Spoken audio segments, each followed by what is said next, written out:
Hi అండి. మందార పువ్వుని చూడని వారు ఉండనే ఉండరు. మందార పువ్వులో చాలా రకాలు ఉన్నప్పటికీ ఒంటి రక మందారాలనే ఔషధ గుణాలు ఎక్కువగా ఉంటాయి. ఆయుర్వేద ఔషధాల్లో కూడా మందార పువ్వుల్ని ఎక్కువగా ఉపయోగిస్తారు. మందార పువ్వులు కేవలం కేశ సంరక్షణ గురించే తెలుసు, చర్మ సంరక్షణ కూడా, అలాగే ఆహారంగా కూడా ఉపయోగిస్తారు. మందార ఆకులను పువ్వులను అనేక రకాలుగా ఉపయోగిస్తారు. కేశ సంరక్షణ ఉత్పత్తులు ఉపయోగించడం వల్ల జుట్టు రాలటాన్ని నివారిస్తుంది, జుట్టుకు పోషణ ఇస్తుంది, చుండ్రును తగ్గిస్తుంది, జుట్టును బలంగా ఆరోగ్యంగా చేస్తుంది, జుట్టు నల్లంగా మెరిసేలా చేస్తుంది, జుట్టు ఒత్తుగా పెరుగుతుంది. ఆకులను పువ్వులను చర్మ సంరక్షణ ఉత్పత్తులో ఉపయోగిస్తారు, ఎందుకంటే అవి చర్మానికి పోషణ మరి తేమను అందిస్తాయి.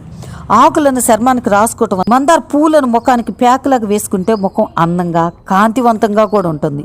పూలను టీ కాఫీ లాగా తాగటం వల్ల వివిధ ఆరోగ్య ప్రయోజనాలు కూడా పొందవచ్చు. బీపీని, కొలెస్ట్రాల్ని, జలుబు దగ్గుని తగ్గిస్తుంది, వెయిట్ లాస్ అవుతారు, జీర్ణక్రియని మెరుగుపరుస్తుంది, స్కిన్ మృదువుగా మారుతుంది.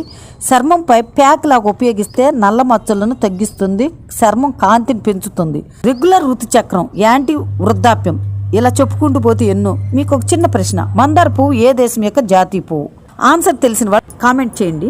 Be with your time.